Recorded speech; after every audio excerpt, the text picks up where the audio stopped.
Hi everyone, happy National Science Week. My name is Jaci and I'm here to show you some science that you can try at home.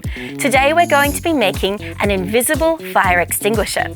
To find everything you need to try this activity at home, check out the comments below. So here I have some candles. Normally to extinguish them, you might blow them out, but I have a better idea.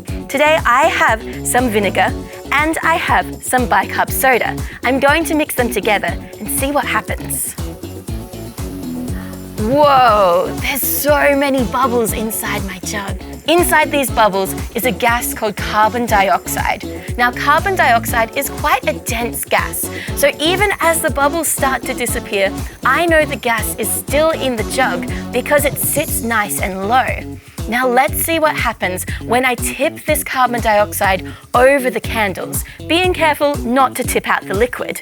Here we go.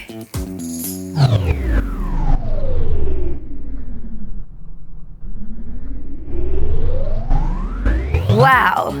So why does this happen? Well, fire needs three things to burn.